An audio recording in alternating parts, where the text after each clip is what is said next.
Bienvenue dans le débat de France 24. François Fillon, Marine Le Pen, deux des favoris à l'élection présidentielle sous la menace d'une mise en examen. C'est du jamais vu sous la Ve République. Qui peut dire quelles seront les conséquences des enquêtes actuellement en cours sur des soupçons d'emploi fictif? La menace que font planer ces affaires sur le déroulement de la campagne et peut-être demain sur son résultat est prise en tout cas très au sérieux par les politiques, à commencer par la présidente du Front National. Marine Le Pen demande au juge de ne pas perturber, ce sont ses mots, l'élection. Écoutez. La justice est une autorité, pas un pouvoir. Les magistrats sont là pour appliquer la loi, pas pour l'inventer, pas pour contrecarrer la volonté du peuple, pas pour se substituer aux législateurs. Une présidentielle polluée par les affaires, est-ce aux électeurs ou bien à la justice de trancher? On en parle avec ici même en plateau Hélène Constanti. Bonjour, vous êtes journaliste d'investigation à Mediapart, auteur de Corse, l'étreinte mafieuse, c'est à paraître chez Fayard. Jean Garrigue, vous êtes historien, spécialiste de politique française, président du comité d'histoire parlementaire et politique. Vous enseignez à Sciences Po Paris, vous êtes auteur des Scandales de la République aux éditions Nouveau Monde et d'Élysée Circus, c'est paru l'année dernière chez Taillandier. Sévac Torossian, vous êtes avocat pénaliste au barreau de Paris. Vous êtes également avocat près de la Cour pénale internationale. Et enfin, Philippe Bilger, vous êtes magistrat honoraire, président de l'Institut de la Parole et auteur de La Parole. Rien qu'elle, c'est sorti le 13 janvier dernier aux éditions du Cerf. Philippe Bilger, il y a traditionnellement une trêve judiciaire. C'est un peu la jurisprudence. Oui, mais elle n'est inscrite nulle part et on est tout à fait libre de ne pas en tenir compte.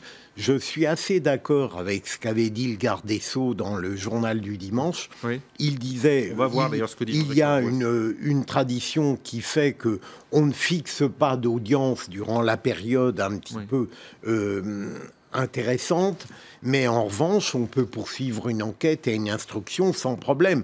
Tout dépend alors de la perception que les magistrats auront de cette période, mais ils peuvent avancer. Il n'y a aucune raison pour qu'ils arrêtent. En tout cas, ça ne dépend que d'eux. Voilà ce que dit Jean-Jacques Urvoas. Si dans le passé, on va peut-être le remettre, si dans le passé, pour la fixation de la date du procès, il y a pu y avoir des pauses électorales, ça n'a jamais concerné la conduite des enquêtes elles-mêmes. Il n'existe d'ailleurs aucun texte prévoyant une telle suspension.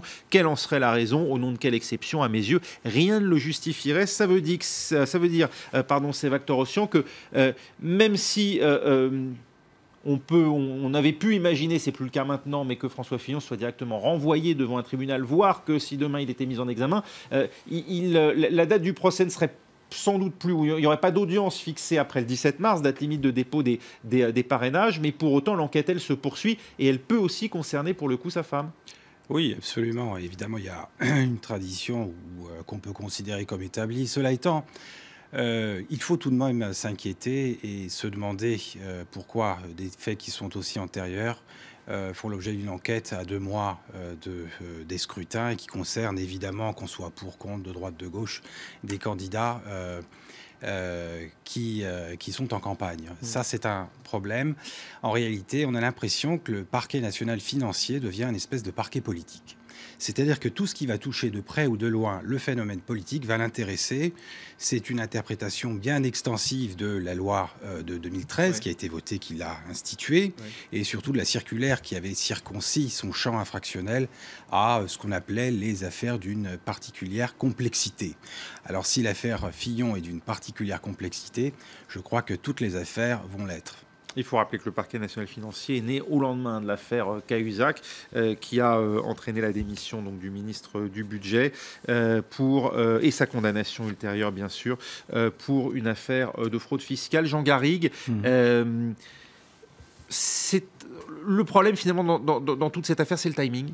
Au-delà de ce qui est reproché à François Fillon, c'est le fait que les révélations ont eu lieu aussi près finalement de la vraie période d'ouverture de la campagne officielle. Mais est-ce qu'il est incohérent qu'à partir du moment où François Fillon se présente comme un des candidats favoris de cette course à l'élection présidentielle, des journalistes d'investigation du Canard enchaîné aient voulu en savoir un petit peu plus sur sa personnalité et sur ses fonctions? Moi, ça ne me paraît pas totalement absurde qu'il y ait eu cette enquête. On peut se poser des questions sur la nature des documents qui ont été fournis aux journalistes du Canard enchaîné, l'origine de ces documents. Mais franchement, essayez d'enquêter, même si c'est un phénomène bien connu de ceux qui s'intéressent à la vie parlementaire, et c'est mon cas, le problème des emplois familiaux, et on sait qu'il y a eu d'autres affaires d'emplois présumés fictifs, qui concernaient par exemple la femme de Bruno Le Maire. Mais simplement, en l'occurrence, une presse d'investigation, elle fait son travail, et ce travail débouche ensuite sur une action judiciaire. Ça ne me paraît pas totalement absurde. Sauf que là, on a des faits qui s'étalent sur une période de temps très longue, et qui... Alors, c'est peut-être Hélène Constanti qui va nous éclairer là-dessus. Ça demande vraiment des capacités d'investigation particulières, de s'apercevoir que Pénélope Fillon a été employée comme assistante parlementaire de François Fillon, et de croiser ça avec ses déclarations dans la presse. Oui, évidemment, sinon ça serait sorti plus tôt. C'est un vrai travail assez remarquable. C'est pas un dossier qui est arrivé tel quel sur le... C'est un énorme travail qui a été fait par mes confrères du Canard enchaîné. Moi, ce qui me surprend, à l'inverse de certaines des personnes qui sont là autour de cette table, c'est d'abord le principe de la trêve. J'ai toujours été très, très surprise de voir rencontrer des magistrats ou des procureurs me dire tel élu qui se présente au municipal au mois de mars prochain, on arrête tout. Au contraire, les citoyens qui s'apprêtent à voter ont justement envie, au moment d'aller déposer leur bulletin dans l'urne, de savoir ce qui peut être reproché à leur élu en termes de probité. Donc, moi, ce qui m'a plutôt choqué jusqu'à présent, c'était la trêve, et c'est le fait qu'il y ait si peu d'élus qui soient poursuivis pour ce type de fait. Si peu d'élus. C'est l'intérêt des juges eux-mêmes de donner à croire que leurs interventions et leurs décisions éventuelles pourraient être politisées. Vous comprenez qu'on rentre là dans une période particulièrement sensible ? Non, je ne comprends pas le reproche politique qui est fait. Je trouve ça remarquable de la part de ce parquet national financier d'affirmer calmement, sereinement, l'indépendance de la justice vis-à-vis du pouvoir politique. C'est ce qu'on m'a appris quand j'étais élève à Sciences Po. Et curieusement, moi, j'ai été plutôt choquée pendant toutes ces années de voir que ce principe-là était si peu appliqué. On a l'impression tout à coup de le découvrir, mais c'est le fondement de nos institutions. Mais Philippe Bilger. En fait, je rejoins ce que disait Jean Garrigue. On raisonne comme si d'abord la justice créait les affaires dont elle était saisie. C'est pas vrai. Alors, d'autre part, au sujet du Canard enchaîné, ça n'est pas d'aujourd'hui que le Canard enchaîné avait, si j'ose dire, François Fillon dans le collimateur. Ça date depuis quelques années. Et puis, il faudrait démontrer, pour contester l'action judiciaire, qu'il y a une connexion frauduleuse entre le médiatique et le judiciaire. Or là, personne n'est allé prétendre que le judiciaire avait influencé le médiatique pour mettre en cause apparemment gravement François Fillon. Et donc, à partir de là, certes, on peut penser que le PNF s'est saisi très très rapidement, mais il a tout à fait le droit de le faire, et à partir de là, le processus est enclenché, et nous sommes dans une justice, j'allais dire, normale, parce que la tendance, c'est de penser que, parce que des politiques sont concernés, qu'elle devient autre chose que ce qu'elle doit être. Mais est-ce qu'on peut être sûr, est-ce qu'on a toutes les garanties aujourd'hui que les juges, enfin le juge d'instruction, en l'occurrence Serge Tourner, qui a été désigné, va pouvoir conduire sereinement sa mission, compte tenu des pressions énormes qui existent en période électorale? Est-ce qu'il n'aurait pas mieux fallu, d'une certaine manière, surseoir ou attendre à l'après-présidentielle? Alors, il y a deux choses. D'une part, je suis persuadé, et Dieu sait que je n'ai pas été tendre avec une certaine garde des Sceaux, qu'on n'est pas habitué depuis 2012 au fait que les affaires judiciaires, même sensibles, sont instruites dans un climat de liberté et d'indépendance. On était habitué au quinquennat précédent. Premier point. Et deuxième point, mais les magistrats, en l'occurrence Tourner et les deux autres, vont instruire, je dirais, tout à fait normalement, et les pressions n'existeront pas, sinon celles que peut-être ils s'imposeront à eux-mêmes en se disant, comme vous le dites très bien, est-ce qu'on est fondé à poursuivre pour que le citoyen ait toute la lumière sur les comportements politiques, ou est-ce qu'une sorte de réserve nous est nécessaire pour ne pas donner l'impression qu'on veut fabriquer le scrutin?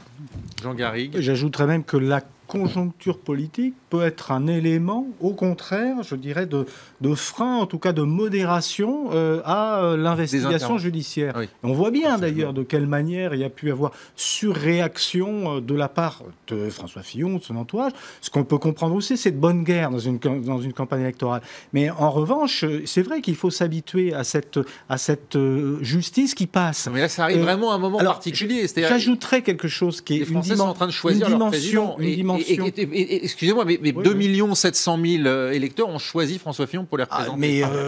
Voilà, ils ont choisi François Fillon, et c'est précisément ce que j'allais dire. Ils l'ont choisi pourquoi ? Ils l'ont choisi parce que c'était le candidat de l'intégrité, de l'honnêteté, par contraste, et c'était très net, et c'était y compris formulé dans sa campagne, par contraste avec Nicolas Sarkozy. Et voilà que ce candidat de l'intégrité révèle un certain nombre de failles, pour le moins, si vous voulez. Donc là, il y a un vrai problème, et j'en viens à la dimension psychologique, c'est-à-dire qu'on est là dans un climat où les Français ont une exigence de transparence. Alors peut-être qu'on peut discuter du périmètre de cette transparence, et peut-être qu'on y viendra tout à l'heure, mais en tout cas ont une exigence. Je pense qu'à cet égard, ce qui s'est passé en 2013, l'affaire Cahuzac, a été une sorte de catalyseur ou d'accélérateur de cette exigence, de cette montée de l'exigence, et les juges doivent répondre aussi à cette exigence du corps social. Il y a une exigence de rigueur, de contrôle, de transparence, entre guillemets, parce que je répète, c'est une notion un peu floue, mais il y a une exigence, et là, les juges répondent à cette exigence. Écoutez, j'en sais rien. Il y a 12 mois dans une année, il y a 5 années entre 2 scrutins. On peut tout de même s'étonner.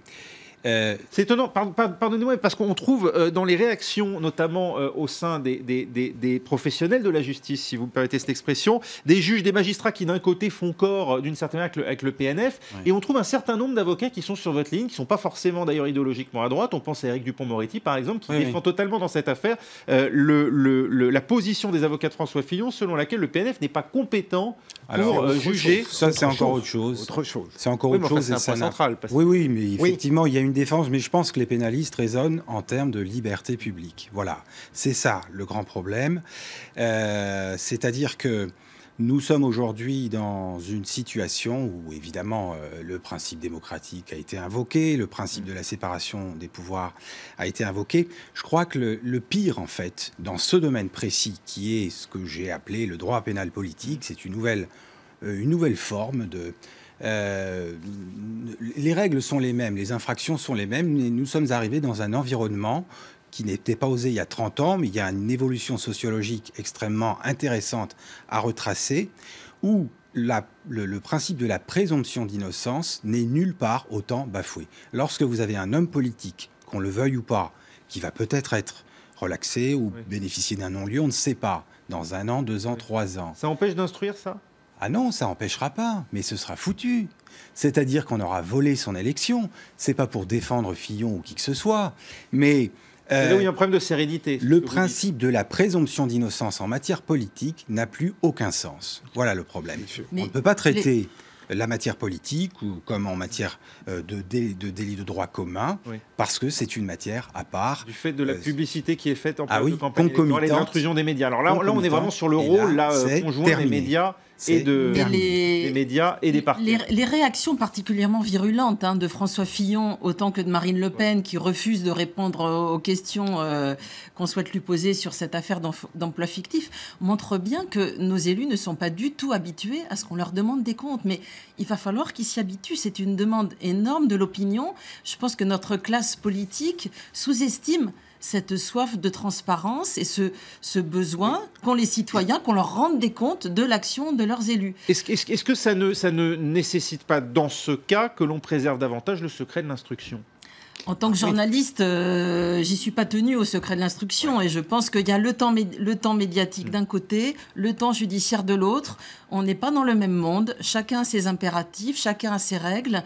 Un journaliste est tout à fait dans son rôle de révéler ce genre d'affaires, indépendamment d'une affaire judiciaire. Il peut révéler des faits qui sont pas en cours d'instruction. Il peut révéler des faits qui sont en cours d'instruction. Je pense qu'on fait notre travail en le faisant. J'avais tout de même trouvé scandaleuse la publication des auditions du couple Fillon dans Le Monde. Là, on n'est plus dans ce que vous dites, c'est quelque chose qui est une transgression claire, ostensible d'une règle. Et évidemment, sur laquelle personne ne s'est penché. Mais si vous le permettez, je vous rejoins, il y a quelque chose d'assez étonnant et paradoxal. C'est que grâce à François Fillon, l'exigence de moralité publique et d'intégrité est rentrée fortement, intensément dans le débat public. Et donc, il est tout à fait naturel qu'aujourd'hui, on lui donne l'importance que lui-même lui a donnée. Et moi, je ne dis pas, rien n'est définitif en ce qui le concerne, et de la même manière pour Marine Le Pen. Donc, c'est plutôt un degré de maturité politique et démocratique que l'inverse. Le problème, c'est qu'aujourd'hui, François Fillon dit que même mis en examen, il ne se retirera pas. Il a changé d'avis. Alors même qu'il considérait que jamais le général de Gaulle, lui, n'aurait pu il a changé d'avis. Être mis en examen. C'est un peu l'arroseur arrosé. Mais en même temps, ce qui est intéressant, et quand on travaille, comme ça a été mon cas, sur l'histoire des scandales et des affaires, ce qui est intéressant, c'est qu'il en ressort quand même toujours du positif de ce type d'affaires. Et le positif, en l'occurrence, pour moi, ce qui me concerne et qui m'intéresse, c'est une réflexion sur ce qu'est le statut de parlementaire et la manière dont un parlementaire gère les fonds qui lui sont attribués pour sa fonction, ses indemnités de représentation, ses indemnités de collaboration parlementaire, ce qu'est le statut et le travail d'un collaborateur parlementaire. Tout ça, ça pointe l'attention du corps social, du public sur ces questions-là. Et ce sont des vraies questions, car nous sommes dans un moment, il faut toujours le répéter, où le divorce entre les citoyens et leurs acteurs politiques n'a jamais été aussi fort, et où il est donc important de réfléchir à la manière dont maintenant on va faire de la politique. Et cette culture de caste, cette culture du privilège, qui pour beaucoup de Français est l'apanage de la majorité des parlementaires, à tort ou à raison, il faut absolument qu'on la questionne, qu'on la remette en question, et ce type d'affaires permet aussi de pointer ça. Alors évidemment, dans le court terme d'une campagne électorale, on se dit « oh là là, mais c'est du complot, c'est de l'acharnement des juges, etc. » Mais sur le long terme, c'est quelque chose qui peut servir aussi à améliorer notre démocratie. Et on va en reparler dans un instant, on marque une courte pause et on se retrouve tout de suite pour la deuxième partie de ce débat.